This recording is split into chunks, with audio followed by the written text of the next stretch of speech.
Welcome to my September 2022 Hot Picks video for LibraryThing Early Reviewers. In case you don't know what this is about, LibraryThing is a book cataloging website and community. It has a program called Early Reviewers where you can sign up to win free books, with a new batch of books available each month. If you win a book, they send it to you in the mail or electronically. You read it and post a review on LibraryThing. If that sounds cool, go to LibraryThing and become a member. It's free and you can use the link in the description. If you're overwhelmed by the huge number of books in this month's batch, watch this video for my recommendations. Now, here are the books that look most interesting to me. Book number 1, Win Every Argument: The Art of Debating, Persuading, and Public Speaking. The author is MSNBC journalist Mehdi Hasan. If you're impressed by his debate performances, you might want to request this book. Number 2, Moonrise over New Jessup. This novel takes place at the start of the Civil Rights Movement in Alabama. A young Black woman arrives in the all-Black town of New Jessup, which is largely opposed to integration.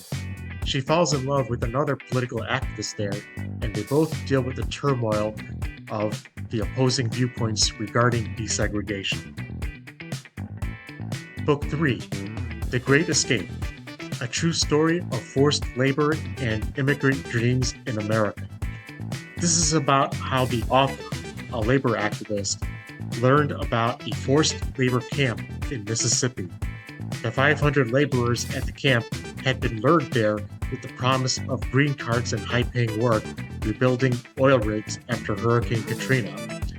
The author helped them escape and take their case to Washington, D.C., despite opposition from politicians, company officials, and immigration and customs enforcement agents.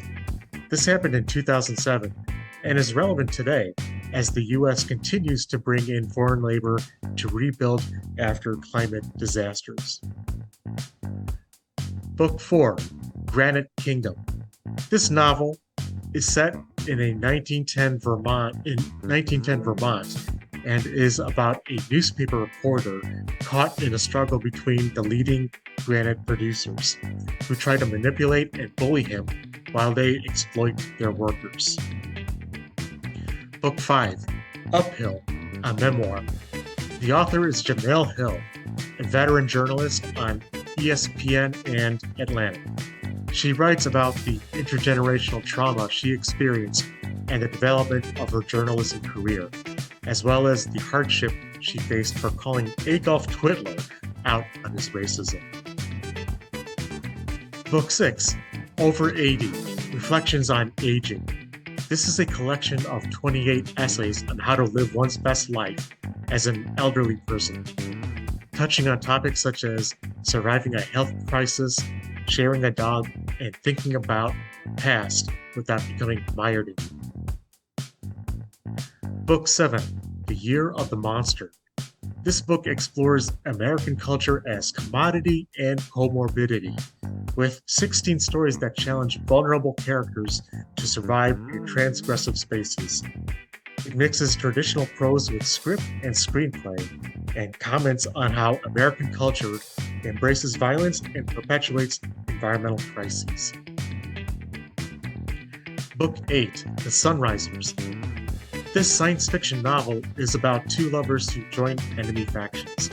One of the factions is the legendary Order of Thieves, the other is a peacekeeping organization that wants to bring it down. I don't usually go for books like this, but it reminds me of the Mass Effect games I've been playing. Book 9, Black Country Music: Listening for Revolutions. This purports to be the first book on Black country music by a Black writer, and attempts to set the record straight on Black innovation and influence in the genre while removing the stigma of being a Black country music artist or fan. Book 10, Maybe We'll Make It, a Memoir. How about another book about country music? The author is the Grammy-nominated musician Margo Price. She writes about the hardship of a 10-plus year struggle to make it as a musician and how to survive in an industry that mistreats women. Book 11, You Will Know Vengeance.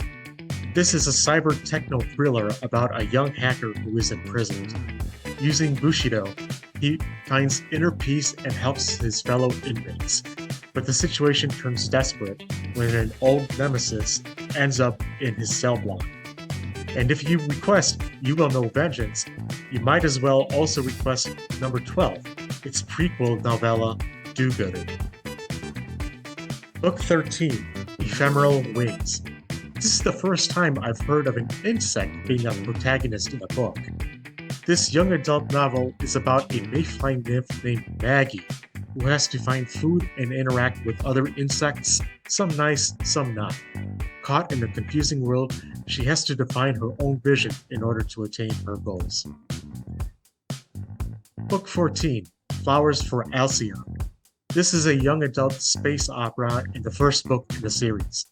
It's about Captain Alcyon Jenkins and her crew of teenage boys who have to find and return things that have been stolen from alternate versions of planet Earth.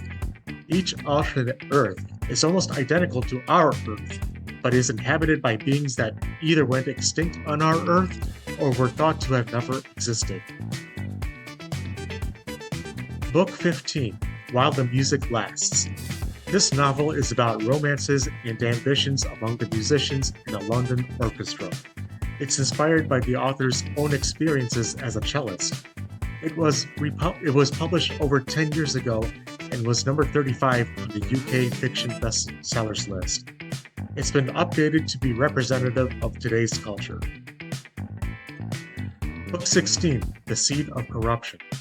This novel is about a British painter and an American journalist who come to Vietnam for different personal reasons. During their budding romance, they get caught up in the 2004 coronavirus pandemic and an international conspiracy involving pharmaceutical companies. This book claims inspiration from The Constant Gardener. Book 17, Combat to College, Applying the Military Mentality as a Student Veteran. This book is aimed at veterans who are attempting to succeed in college, but it seems to me it would hold valuable advice for anyone. Those are my picks for LibraryThing Early Reviewers, September 2022. You have until September 26th at 6 p.m. Eastern to make your requests. See ya!